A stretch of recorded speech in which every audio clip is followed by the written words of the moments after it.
So about 75% of the flavor in a bourbon comes from the barrel, which is really incredible when you think about it. Like when bourbon goes into the barrel, it's a clear spirit. It looks like vodka. And so all of the color, because bourbon can't have any additives or anything like that, so all of the color and about 75% of the flavor comes from the barrel. And the barrel is charred. More than charred. It's really roasted. It looks cooked. Yeah. And they're new. No, there've not been any other alcohols in there before. Right. So it's a new oak barrel that's been charred.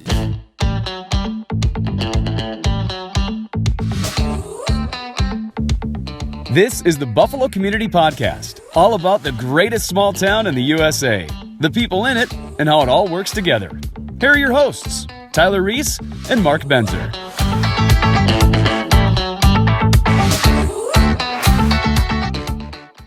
Hey everybody, we are the Buffalo Community Podcast, and we've got special guest, the Bourbon Note, in here with us, and we've got a very busy afternoon.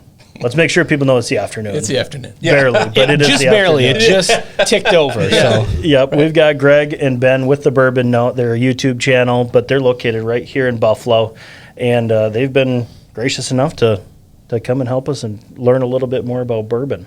Absolutely. yeah, well, thank you for having us. I think you guys were the gracious ones here for having us come down and, have an excuse to drink bourbon at noon. That's always good, right? Yeah, right. Perfect. Let's just start with the 30-second elevator pitch on who you are, connection to Buffalo, and then we'll dive into this activity. I'm not sure it'll take 30 seconds to tell you who I am, but not a whole lot there. But my name's Ben. I've lived in Buffalo since I was 13 years old. I'm now 43.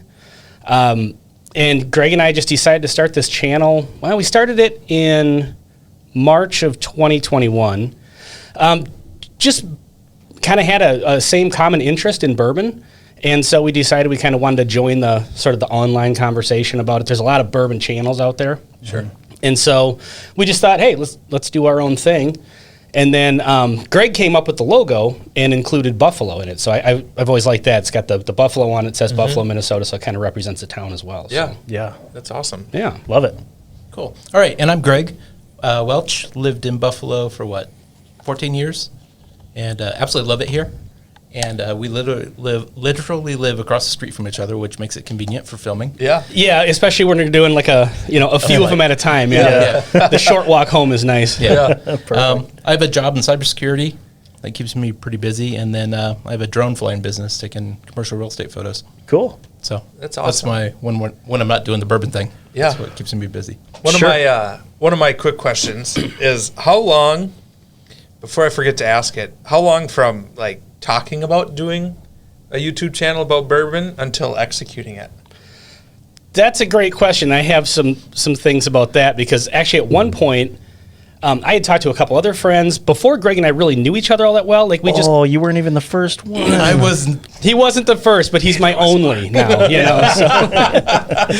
So Greg and I knew each other from living across the street, but we didn't really hang out a lot, and we didn't really Wave when you're mowing your lawn. more acquaintances and stuff like that. And I ended up getting into whiskey probably 3 years ago now, something like that. Mm-hmm.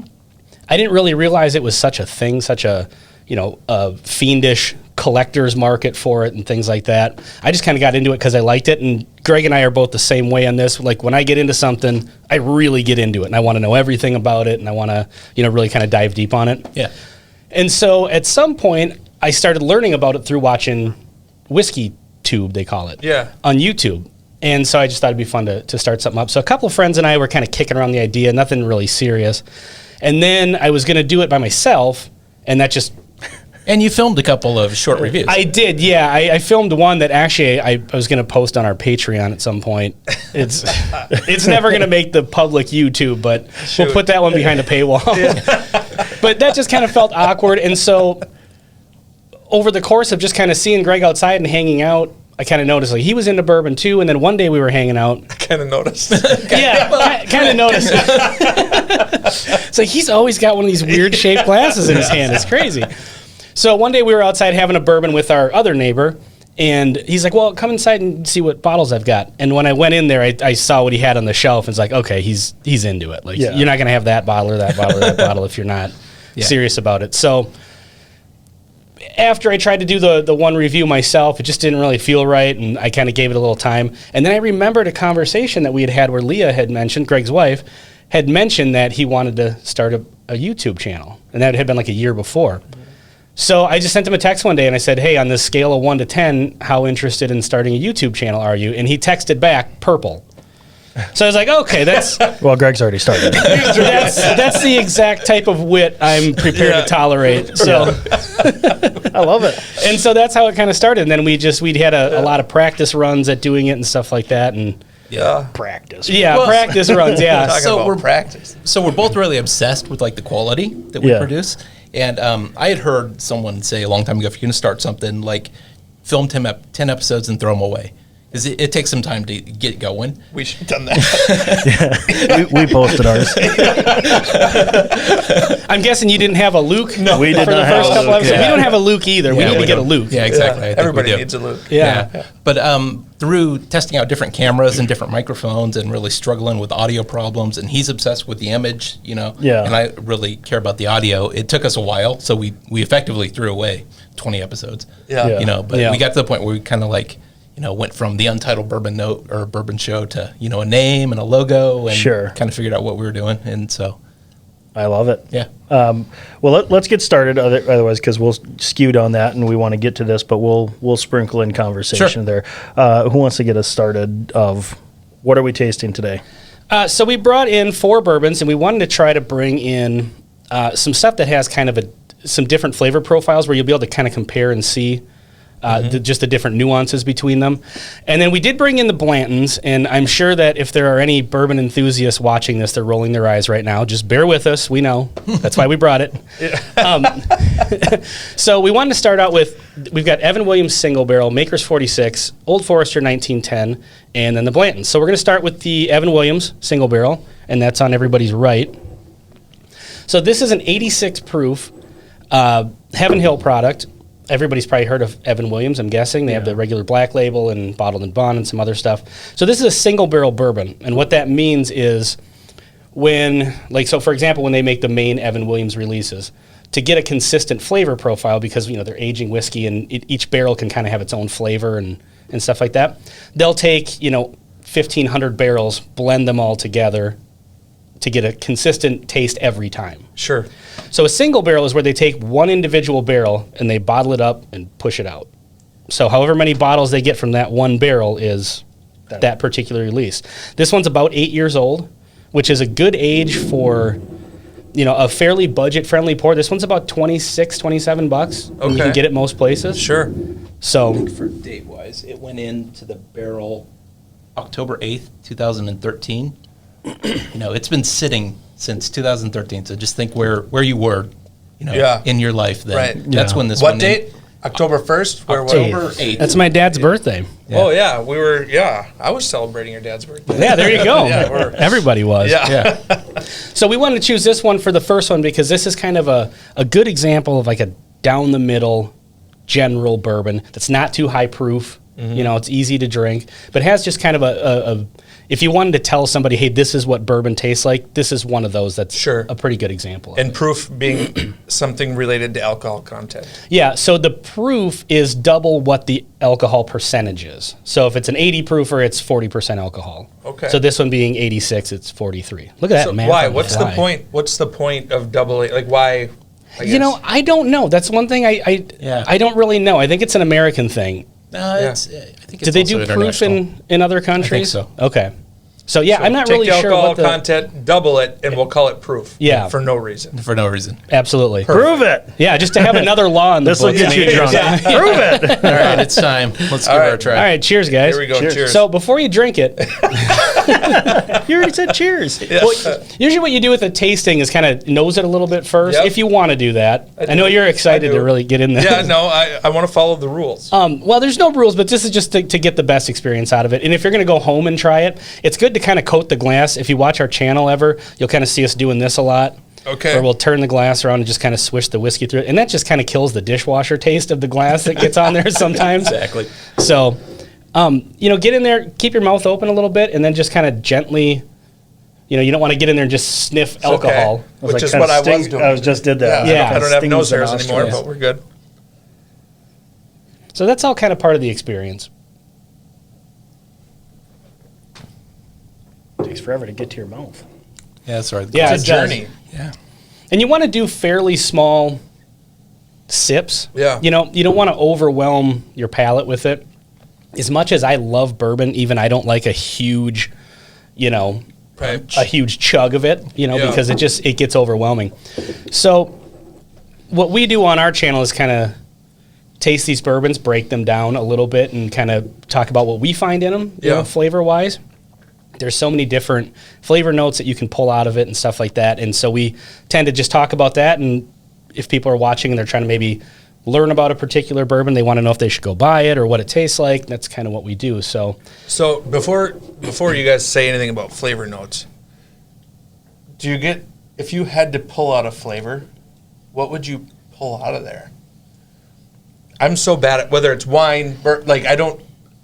It takes a while to do that. If somebody tells me, I go, oh yeah, okay. I love the caramely taste to it. yeah, there you go. That's a Was that right? It's a common one, but it's yes, a common one. Yeah, totally that's right. that's a very standard bourbon note. Yeah. What about Which camera what do I about look at? Too? pepper? I mean, just We should have a counter every time we say bourbon note. Yeah, Yeah. yeah. So one of the things that when I was first learning how to taste whiskey and how to really pick it apart, and by the way, if you're a person who just wants to drink your whiskey and doesn't care about, that's totally fine. There's absolutely, we don't like you. Yeah, No, there's just kidding. Ice cube, no ice cube. Yeah. There's no rules. water Right. mixer, whatever.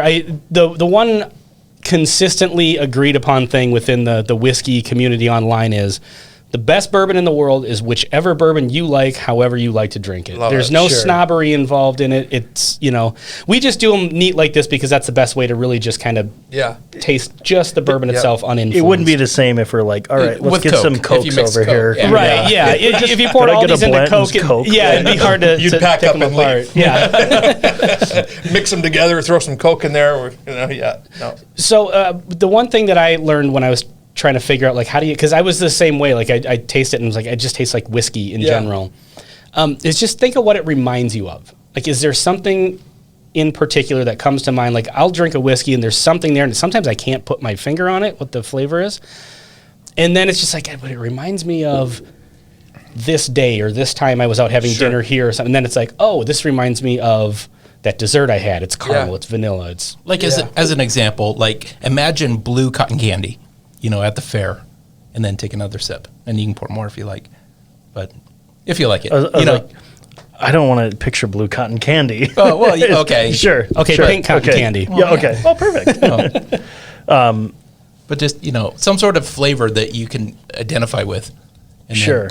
then pull that out. When I forget who was in charge, who was I messaging back and forth of kind of what experience? That was me. Is when I was first introduced to it, it was a very small, it was Jim Beam.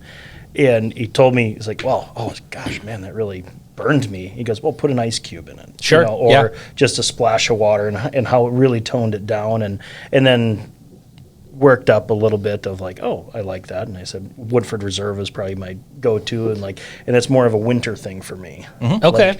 Like heading into November, it's getting colder out and you get home, you have a fire and that's kind of how it is for me. Sure. And you had mentioned that Woodford and Bullet are kind of your two that you're used to. And those are normally two that I would bring to kind of a beginner flight because Woodford has its own unique flavor profile. It's definitely different. You probably know if you ever drank the two of them next to each other, you really notice a difference. Yeah. And then Bullet's a high rye bourbon. So bourbons have mash bills, which is the ingredients that's used to make them. The recipe, basically. The recipe, yep, exactly. And so legally to be a bourbon, it has to be at least 51% corn.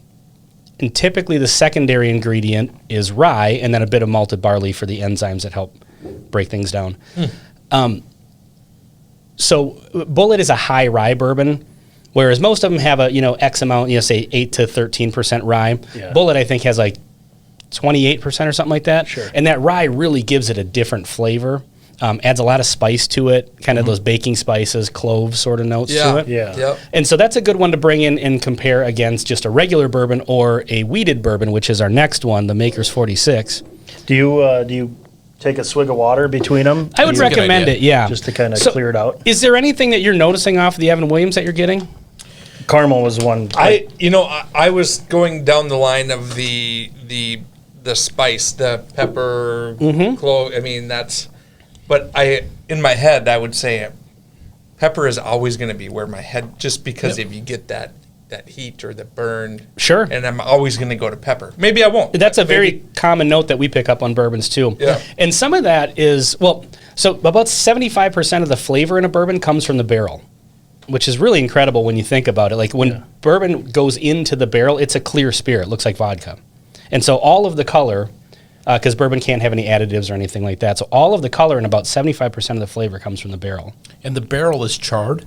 More than charred. It's really roasted. It looks cooked. Yeah. Yeah. And they're new. No, there've not been any other alcohols in there before. Right. So it's a new oak barrel that's been charred. Do you think we should throw in some, like, what is bourbon? Just real quick crash course? I think you Take should. 2 seconds? I think you should. Like all bourbons are whiskey, but not all whiskeys are bourbon. Correct. Yep. Square exactly. rectangle thing. Yeah. Well, it's kind of like, all IPAs are beers, but not all beers are IPAs. It's kind of it's a branch off of the category. Yep. So bourbon is a very, very strictly regulated product. So some of the basic upfront things, it has to be a minimum 51% corn, has to be made in America, has to be bottled at a minimum of 80 proof. So it has a threshold where if it's below that, you can't legally call it that. Has to be distilled to no higher than 160 proof, because after that you start stripping out grain flavor and stuff like that, and you start getting into that vodka territory. Yeah. And then it has to be put into the barrel at no higher than 125 proof.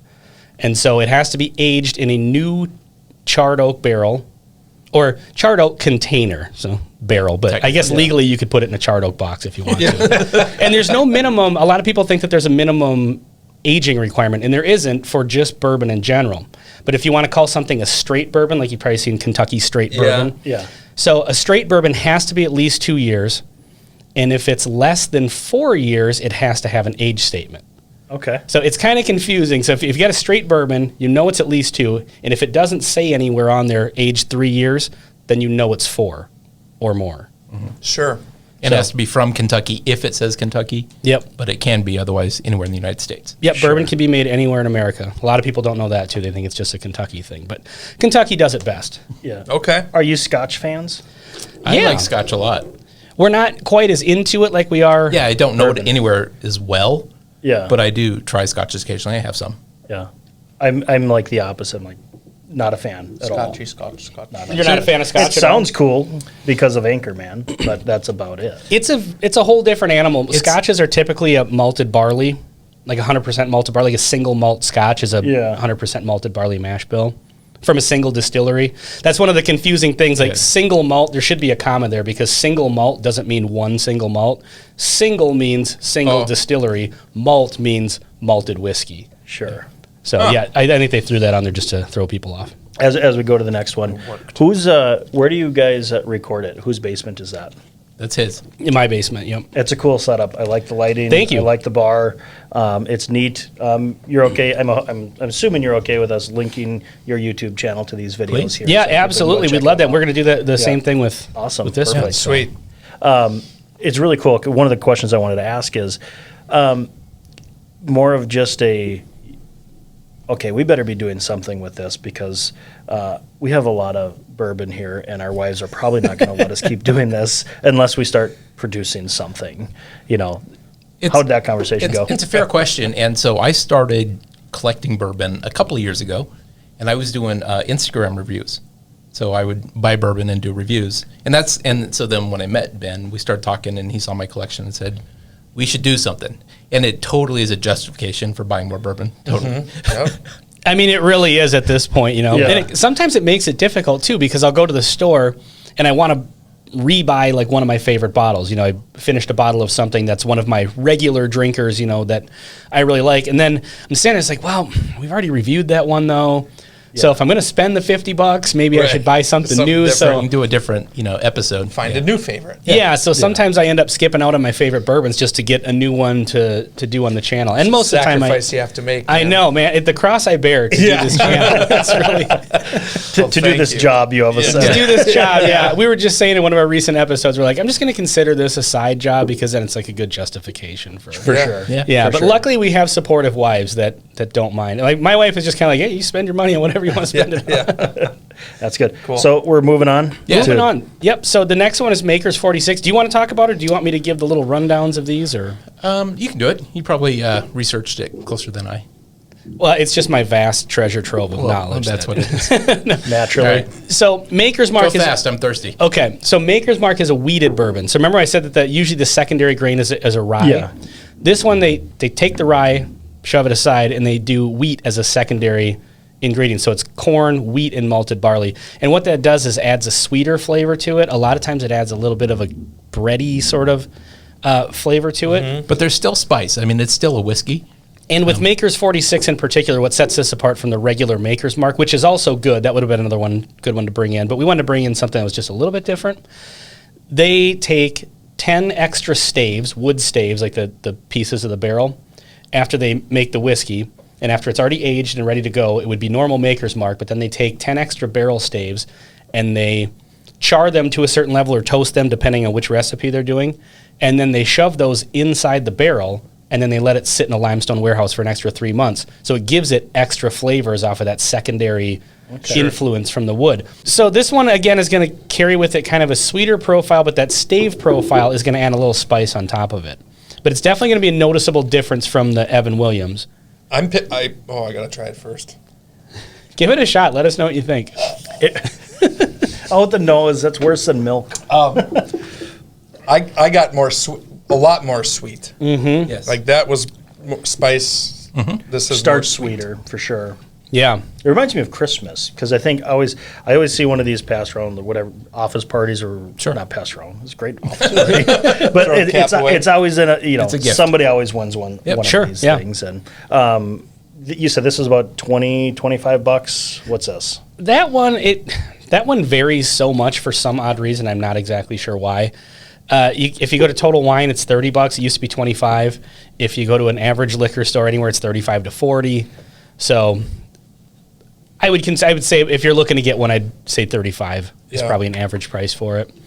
What Greg and I typically get off of Maker's Mark in particular, but a lot of times wheated bourbons is more of like a bready kind of a shortbread. Almond shortbread is one we come up with Toasted a lot. almonds, almond biscotti kind of flavor. Yeah. This is definitely a favorite. It lingered around a little bit more than the Tennessee Williams. Evan Williams. Evan Williams. Tennessee Williams. He's been gone a while. Yeah. Evan Williams. We haven't been doing this very long. That's right. But it lingered around. You could definitely tell it was sweeter. But it didn't burn. Right. As much. I mean, I didn't feel it. I mean, I think anybody just getting into it, they fear that go back to their college days of like swinging back a shot as fast as they can and just burns the inside. That's not what we're doing here. Well, and the thing is, when you're taking a shot, even if you are a person who can just dump, alcohol down your throat and not have to really, I can't do that. If you poured a shot of water, I would have to actually chug it, even just that much. Just something I can't do.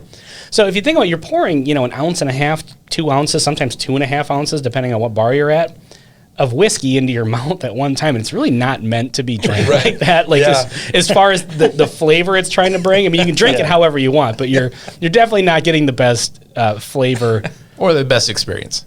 Yeah, exactly. Yeah. So when you take smaller sips, like I would say like you're drinking a hot beverage, like a hot coffee. Yeah. Take something small. I usually let it just kind of sit on the tip of my tongue for a second and then just kind of slowly wash it back. Yeah. I've heard to like try and get some air over it, hold it in your mouth and just kind of suck in some air. Yeah. Take some skill. Well, and then spitting it out. You can kind of do that too. Like after you swallow it, and then you breathe in through your mouth, and you can kind of get that, from the residual. It's called the finish. The whiskey finish is how it kind of lingers on, and that's the word I was thinking of. Yeah. Finish of it. Yeah. So are you guys? So it's nice that you're noticing like the difference between, from one to another, and I think you're really going to get that when you're taking those smaller sips and actually, like I said, if you took a shot of this and a shot of that, I don't think you're really going to probably notice it because it's just going to be an overwhelming burn. Yeah. And I think too, and probably as you get more refined in your palate, if we had this one today and this one tomorrow and this one the next day, I think it would be likely I would say, well, they all taste the same. I don't think I could really. I'm still not very good at it. Like side by side, yes, you can tell a difference. Yeah. But yeah, if you poured me one and I walked outside, I don't think I could pick. Yeah. The third one I probably could. I was going to say the Well, I'm next excited for the third one. the next Yeah. one we're going to get to is a huge departure in flavor from. It's still a bourbon, It's still a bourbon. So but Before giving any descriptive, Okay. I think we should taste it oh, there we go. That's a good idea. first. Okay. So it doesn't kind of like Yeah. jump in there. If let's. that I makes would sense. definitely do some water between this Okay. one. Okay. Well, sounds good. To Tennessee Williams. Cheers. Sorry. Just audible people drinking on a microphone here. Oh, it's the best. We use lav mics when we record, so we have them right here, so it's Yeah. right next to your throat. Yeah. And so that was when we first started using those. I was super insecure about like drinking water between, because with whiskey it's not so much, but you're taking big gulps of water. But for some reason it doesn't pick it up that bad. So it's That's good. That worked out well. So I won't tell you anything about Okay. what the flavors you're going to get, but I'll just tell you what this is. So this is Old Forester 1910. It's called Old Fine Whiskey. You being a Woodford Reserve drinker, Old Forester and Woodford are under the same umbrella. They're under a company called Brown Forman. Okay. And So they, similar. They have a similar, how Woodford kind of has its own unique flavor profile. Old Forester in general has that. This is a double oak. So what they do is they take normal Old Forester, they'll put it in a barrel, age it just like normal. And then they put that barrel in another barrel. Yep, exactly. Well, take it out of the first. Yeah. Then they take that barrel and they dump it into another brand new charred oak barrel and start the aging process all over again. And so if you look at the bottle just against the light, you can really see the color difference. That's one thing I was looking at. It's Even in it's the darker. glass. Significantly darker. Yeah. Yeah, and in the glass too, especially if you have a bigger pour, you can really see it. Yeah. Apologize for the big pour. Never apologize for a large pour of whiskey.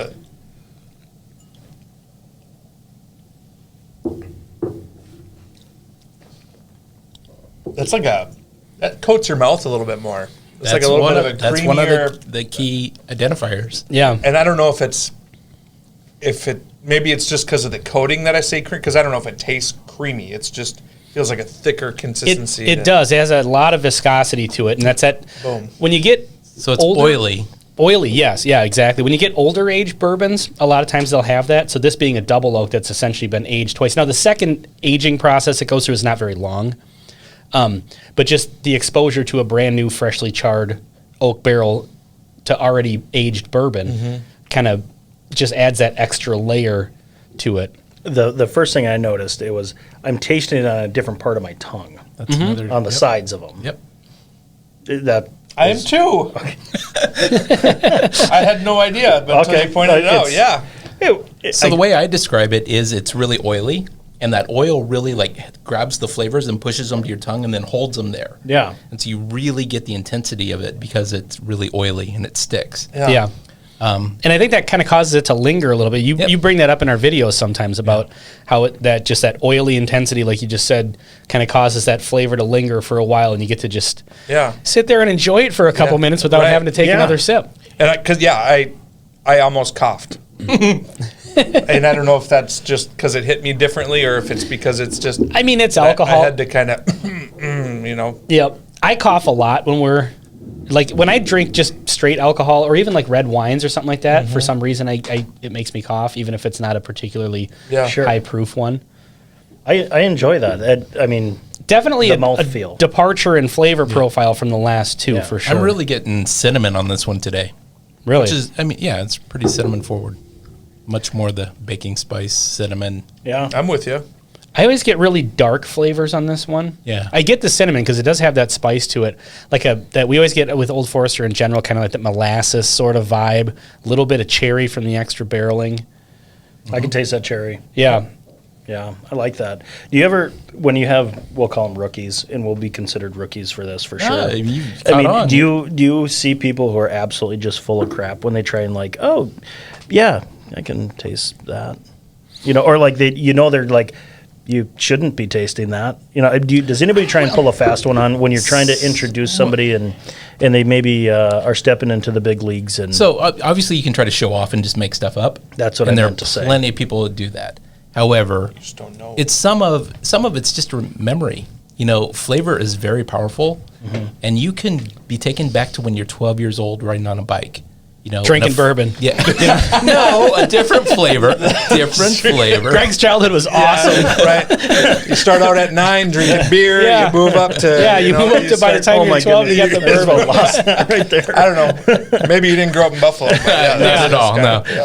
Anyway, sorry, I train wrecked No, your thing, but that's no, right. but you're right. Because there's no right or wrong answer to what flavors you're getting.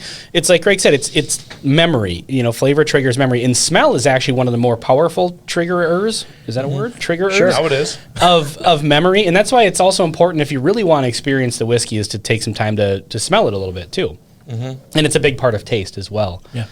But yeah, there's as far as people like drinking it and what flavor notes they're getting out of it. I mean, to each their own. Like I said, there's no wrong answer. Some of them kind of have a general, like most people agree this is kind of like this, but you might get something, totally different than what I get.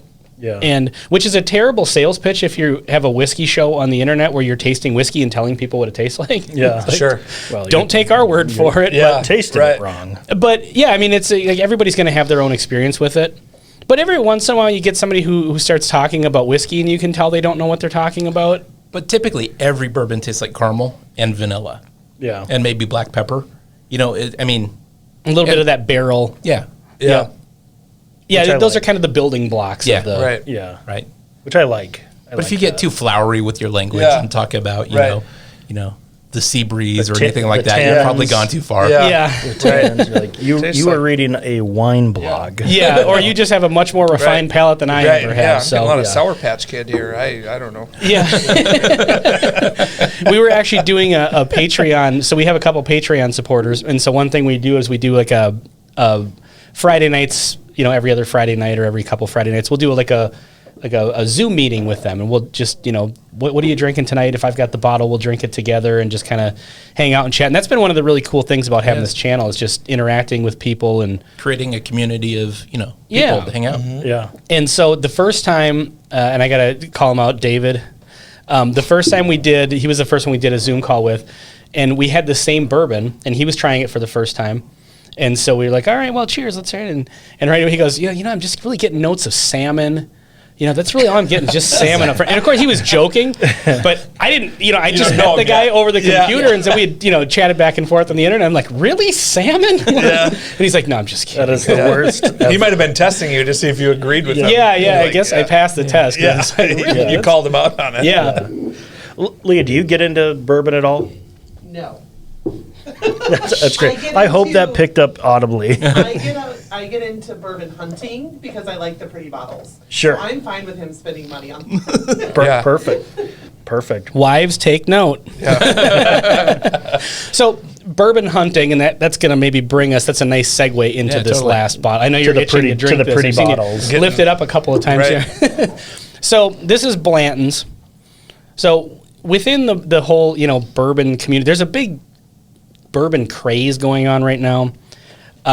People are hunting for rare bottles. It's a collection thing. People like to collect it and put them on their shelves as trophies, or some people like to drink them And like we do. we're guilty of that as well. So Yeah. it's not like we're throwing everybody else under the bus. Sure, yeah.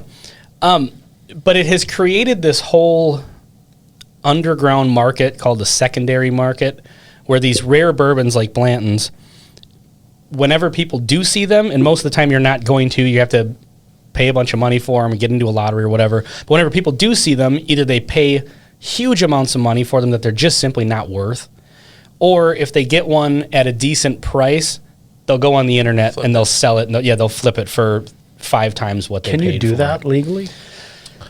It's a gray don't area, know. but it Yeah, happens all it's- the time. You know what I mean? Yeah, I think it's one of those things that just kind of happens out in the open. Like you said, gray area. It's a perfect way to describe it. Sure. And- Go ahead. Well, I was just going to say, and the industry knows this is a problem, and they can't fix it right away because, like I mentioned earlier, this whiskey went into this barrel. It'll take 8 years to get there. Yeah, it'll take 8 years, so it's going to take a while for the industry to catch up, to Yeah. the current demand, and it's just outstripping supply. By the time they catch up, Yeah. it's a new fad. But then they don't want to have it where the bottles sit on the shelf and nobody buys them anymore because everyone's moved on to vodka. Yeah. It's a delicate balance, I guess, Yeah, for them. I think so. But so the reason we brought Blanton's in is because this is kind of the almost amongst like hardcore whiskey lovers. It's almost become the bottle that they make fun of now.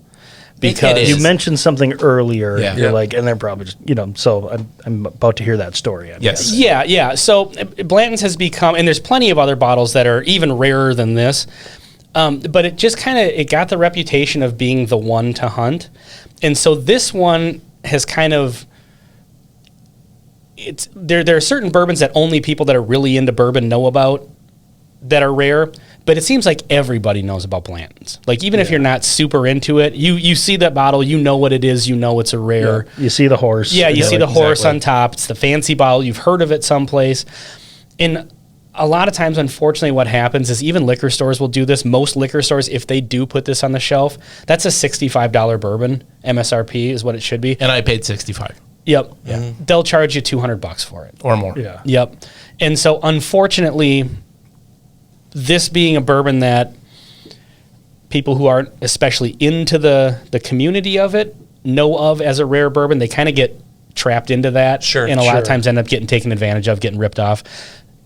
While this is a very good bourbon, it is worth the $65 that you should pay for it. Yep. And that's about it. Yep. And so that's the main reason we wanted to bring this one on, is not to bring just the quintessential, look at us, it's Blanton's, Yeah, right. Because at the end of the day, for most hardcore bourbon lovers, Blanton's is really not that big Well, of a yeah, deal. you guys are going to try it, and it's a good bourbon. I like it. Yeah. But, it's not going to blow you away, compared to anything else we've had. Yeah. Yeah, so if anybody's listening that is maybe just getting into bourbon or is kind of on the outskirts or something like that, just don't get sucked in. Yeah, don't get ripped off. Don't let people take advantage of you. I mean, It should be under $100. Yeah, absolutely. And it's not available at MSRP, so I'm not saying don't buy it if it's above 65, but be reasonable about it and just know that you're getting a decent bourbon, a good bourbon, but it's not the it's definitely not a couple $100 bourbon. No, but compared to the other stuff that we have on the table here, you're going to see. I didn't ask how much. The Old Forester 1910 is about $55, and you can get that at most places. Sure. All right. Well, let's. All right. Blanton's. The elusive Blanton's. How long have you had that bottle? It was pretty dusty when I got in here. Well, I actually like leaving the dust on the bottles, but I probably had it a year. I did a big. No, it's been closer to 2 years. I did a big road trip out to Montana, and I found a couple sitting on the shelf. Cool. I got to be honest, I like the other three better than I like this one. I think I might. I really do. This one, I'm not pulling much sweetness out of this one. Yeah, it's interesting because Blanton's is the high rye mash bill from Buffalo Trace, which they don't disclose what their high rye is, so I don't know what the percentage is.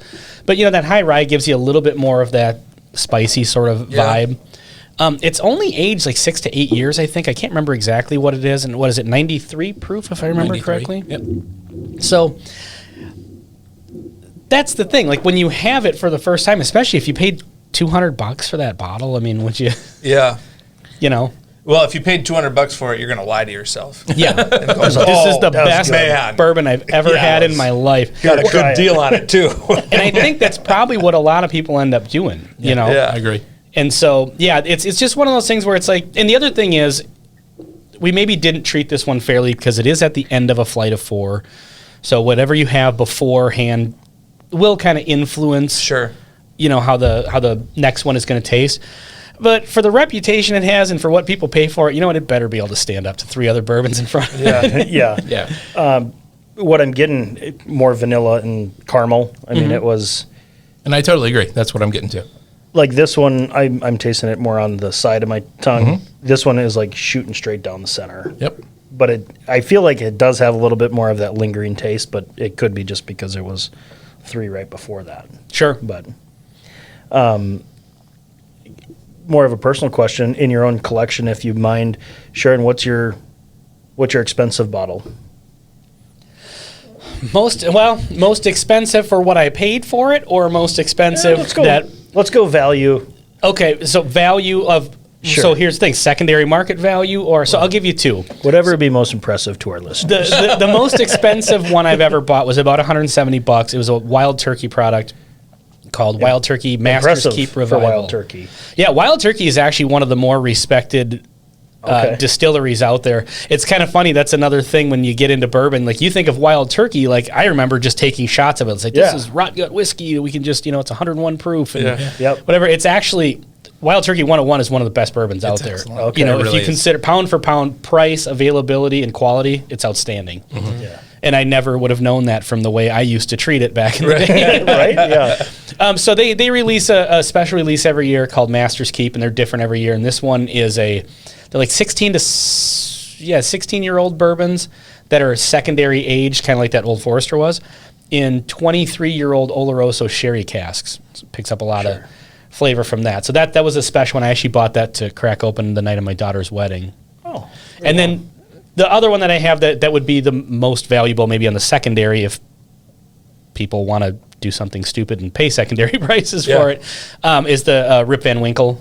It's part of the Pappy Van Winkle line. Yeah. Had to get into a lottery to be able to get the chance to buy that, but I paid $100 for it, which is a little over MSRP, but that one sells anywhere from $800 to $1,600 on the secondary. Sure. Yeah. And we open our bottles. We don't let them sit on the shelf like trophies. That's another thing a lot of people do is they'll go buy these rare bourbons museum. and then and they'll create a bourbon museum. They'll spend $1,500 just because they want the bottle on their shelf, but they'll never experience the whiskey. Oh yeah, we do that. I mean, you fill them with water and you put a marker in there and a black light right behind there. I mean, it was great. It was Ron Diaz, Kharkov. Yeah, absolutely. I mean, maybe we went to the same college. Yeah, for sure. No, that's impressive. I enjoy it, and I think it's a good crash course if somebody's wanting to get into it. Is have a friend like you guys. One very knowledgeable of learning more about it. You can feel the passion behind what you're talking about, and a lot of it, honestly, is going over my head. Or watch the Bourbon Note or the Buffalo Community Podcast when we're on it. We're happy to. It works. So what are your bottles? So I have a 17-year-old bourbon called Guero. That was a good one. It was really good. And so the age, we mostly experienced it with the Old Forester, where it was double oaked. But 17 years, it was really oily and had just a really great flavor. It was awesome. $200 for that one. And anything else? I don't know. I mean, I have a few, like Weller is another pretty expensive brand. Well, he's got a Rip Van Winkle as well and another Van Winkle, but I would say your George T. Staggs are probably. Box gun. Doing charades over in the back here. What was I forget what that's. We haven't even tried that one yet. No, you haven't. Yeah, it was $115. It's called Herringer, is it? Derringer, yeah. Yeah. It's like a decanter bottle, and then it's got a normal cork, but it comes with an extra cork that's a pistol. Yeah. You put Oh, it in cool. the top Yeah. of it. Cool. Are you ever going to open that one, or is that more of like we'll do it on the channel. Okay. Yeah. I feel it's kind of like I'm going to throw Yeti coolers under the bus. Okay. Nobody would buy one themselves, but they would have no problem buying it for a gift. For Great somebody. gift. I am completely like that with like if I'm wrestling with buying like a $20 item for myself. If I'm buying it for somebody else, no problem. No problem. Yep. Because I went, it was, again, my business partner, he really liked bourbon, and I went and I go, here, top shelf, there. And it was like $175. I don't really remember what it was. And he goes, how'd you pick it out? I said it was the most expensive one on that shelf. I bought it in St. Michael, and I thought, well, it seemed reasonable. It was a nice thank you gift, but it was it wasn't behind a glass case or anything like that. I wish I remember what it was, but it was more of a story of buying them as gifts. I seem to get like one bottle a year as a gift, and so I have an okay collection of it, which is one is a garage collection now, and one's the actual liquor cabinet collection. But it's kind of fun to hear somebody's story of you guys are bourbon guys, and just kind of I was more curious than anything. Sure. Yeah. And Blanton's is a great gift bourbon as well. Again, if you can find it, it's one of those things where it's frustrating to see people because, like I said, when liquor stores do that, I see that as ripping people off and taking advantage of them who maybe just don't know what they should be paying for it. You know, It's not requisite of the quality. Yeah, If exactly. you equate price with quality, Yeah, for sure. So should you're pouring a balance little out. bit more of that Blanton's. Pour some of that Evan Williams and taste those two next to each other. That's a $26 bourbon that you can get anywhere. So that's another thing we really focus on the Just channel. my arm. Oh, there you go. No, well, yeah, that one's definitely going to be different. Oh, yeah. Tennessee You can pour all four of them if you want. Tennessee Williams. I've got nowhere to be. But we always focus on availability because there are certain bourbons that it takes years, but there's other bourbons you can find Wild Turkey every day, and it is amazing. So it's available, it's cheap. Luke, which one did you have? You wanna, He had Blanton's. okay. Do you want to try anything else? Tyler's pointing at that one. You should. I would point at this one. I think you're going to have to try both of them. I don't see any way around it. You okay Jump with on in here. just give you a side by side here? Wow, is that allowed today? Well, I'm pretty sure the booze killed anything. That's right.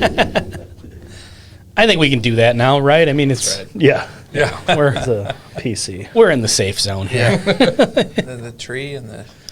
So, talking about the expensive bottles versus the cheap bottles and availability, the one thing I would recommend to people, you'd mentioned about people that are just getting into it and having, friends that are into bourbon, stuff Yeah. like that. If anybody's listening or watching this, There aren't.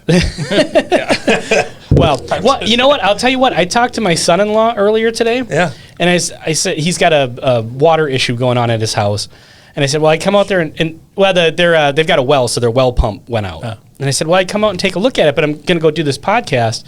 He's like, that's so cool. He's like, I listen to their podcast every week. I just like knowing what's going on. So hello, Jared. Jared, thank you for listening. Jared, we thank really you. appreciate it. Yeah, so These he's guys will send you a really expensive bottle of bourbon. yeah. Well, he has Complimentary. access to my collection Yeah, whenever okay, he wants. yeah. So One of those son-in-laws. yeah, That's yeah, good. yeah. Oh yeah, You don't yeah, have to yeah. lock He's it up. he's the best for Yeah, sure. That's awesome. So, but what I would say is, to anybody listening, if you're getting into bourbon and you really are interested in kind of, getting into the hobby of it and trying different things and kind of learning about it, price does not equal quality, even on just normal bottles, not just the rare ones. You can get a great bourbon for less than $30. Sure. So do some research on distilleries, like which distilleries are putting out which products. Try some different products from different distilleries and compare them, because that's the best way. Instead of going out and saying, well, I want a really good bottle, so I spend $100, go buy 4 $25 bottles Yep. and taste them against each other. And not to just plug our channel, because there's other channels that do this as well, but we've tried to do several top fives of entry-level bourbons that are less than $20, less than Yeah. $25. You kind of beat me to my next question of, Yeah. I don't know which ones you guys want to fight over, but like best value, best overall. And, if you had to give, maybe 5's too many if you want to do 3, but best overall, best value, I guess, what would you guys say? Go ahead, Greg. Pick your first. You know, I need to take this one. So I'm a big fan of Evan Williams, the brand.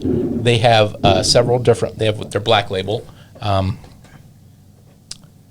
Jim Beam has a number of really, really good bourbons as well. Also Are really, those value bourbons or are those overall quality bourbons? so they're entry level and entry price, Okay. but they're also really good. And Yeah. Jim Beam has a particular flavor that a lot of people tend to like. A devil's cut. That's what I started on. Yep, that's a good one. Yeah. Yep. So we should maybe touch on, Jim Beam, if you say you want to try a Jim Beam product, Jim Beam as an umbrella company actually owns a lot of brands. That's true. So they have their regular Jim Beam, but it doesn't stop there. Like Knob Creek is a Jim Beam product. Yeah. Basil Hayden's is Jim Beam. Old Grandad is Jim Beam. Baker's, Booker's. Evan Williams is made by Heaven Hill. They also make Elijah Craig, and they make they make a bunch of different stuff. So each distillery has a bunch of different brands under its umbrella.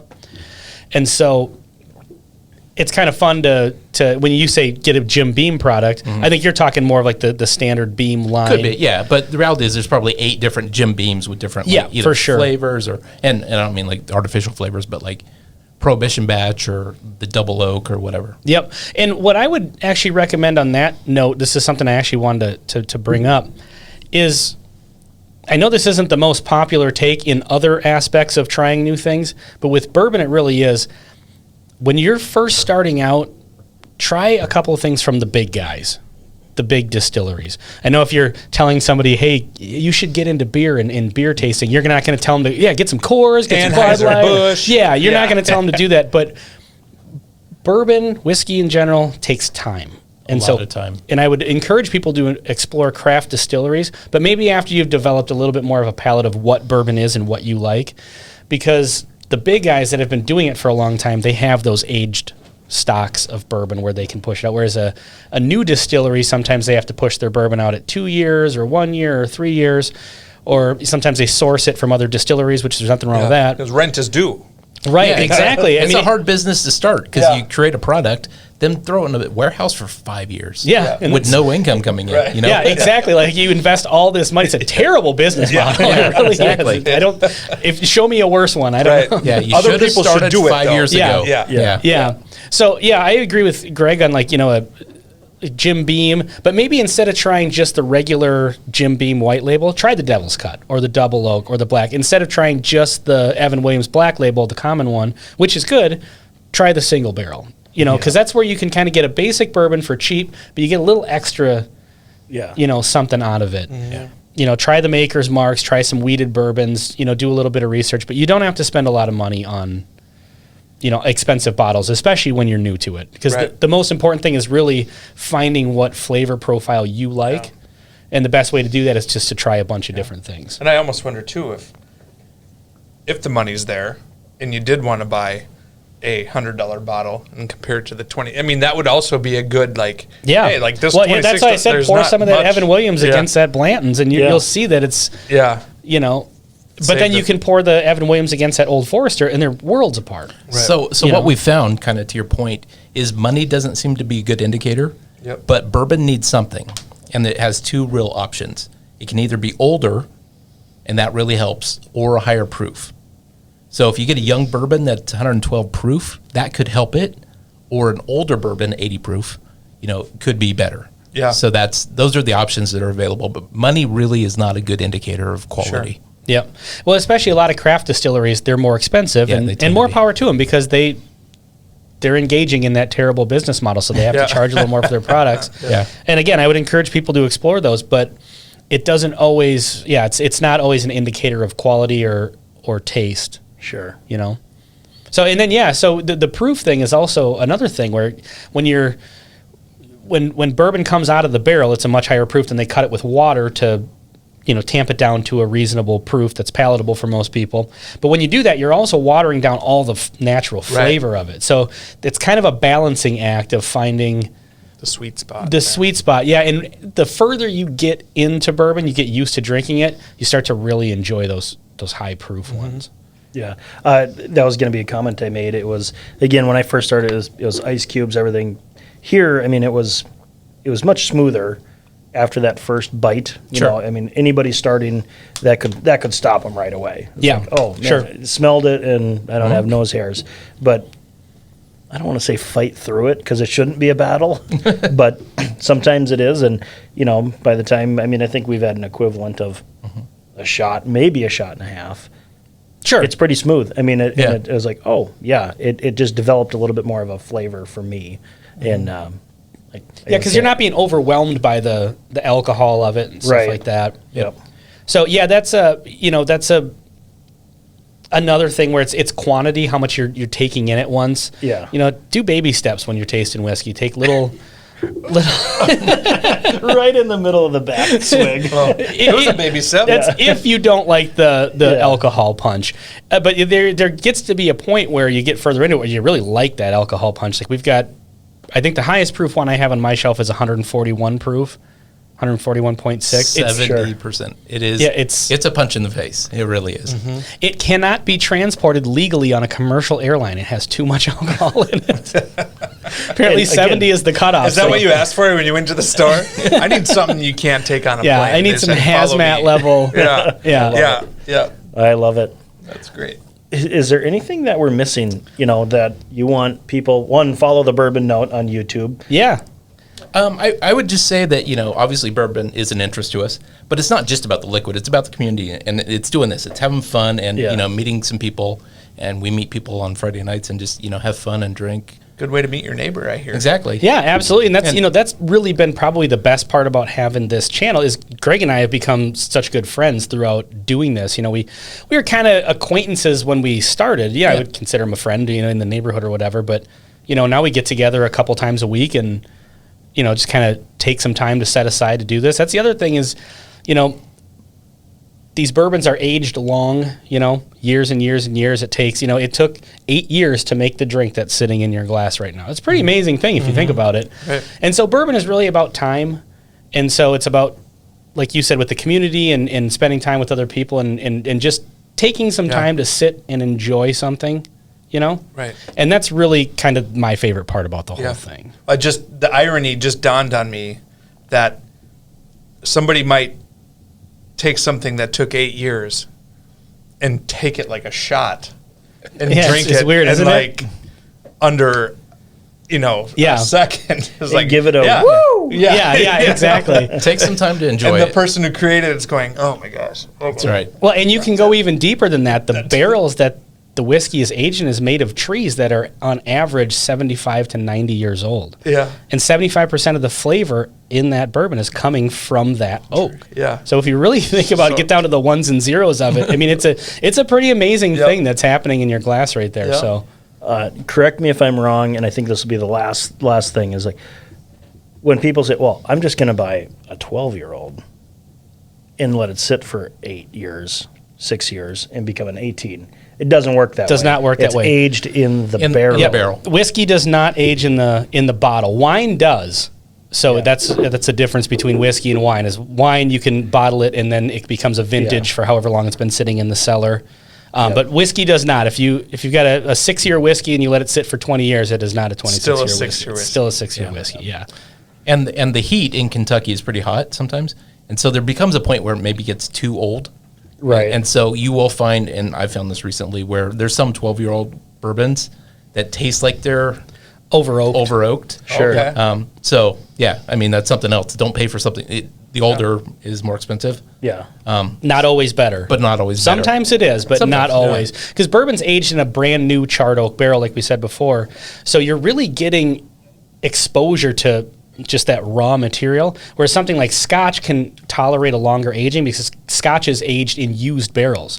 I saw something the other day that was like, I think they say 75% of Scotch is aged in used bourbon barrels. Yeah. So once the bourbon is done aging, then they send the used barrel. But that's, of course, already been saturated with liquid for so many years that you're not going to get as aggressive of a flavor profile out of it. Yeah. So it can tolerate a lot more years in the barrel. Yeah. And the weather in Scotland's a lot, Yeah, temperate. weather makes a difference too. And the rest of them become rain barrels. Yeah, there you go. Planters. Yeah. Well, Or Pugs will age his beer in a Yeah. Yeah, sure. occasionally. Absolutely. yeah. Well, can't thank you enough for coming in. It was Absolutely. great to get to know you. The Bourbon Note, we've got Greg, we've got Ben, but for the Buffalo Community Podcast, I'm Tyler Reiss. I'm Mark Benzer. I'm Ben Walker. I'm Greg Welch. Thanks for watching. Cheers. Cheers. There. Thanks for listening to the Buffalo Community Podcast, produced by Edlund Media. You can find us on Facebook and YouTube, as well as anywhere you listen to podcasts.